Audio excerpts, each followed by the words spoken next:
तर स्वागत आहे तुमचं नवीन एका व्हिडिओमध्ये. तर हा भोगीचा व्हिडिओ आहे आणि संक्रांतीचा दोन्ही पण एकच हे केलेला आहे. बघू शकताय मी भोगीची भाजी बनवली.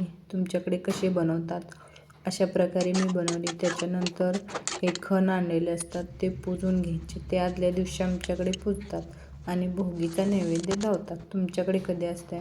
आणि हा दुसऱ्या दिवशी, त्या दिवशी ओमसायला जायचं असतं, त्या दिवशी तो लूक केलेला आणि हा लूक होता.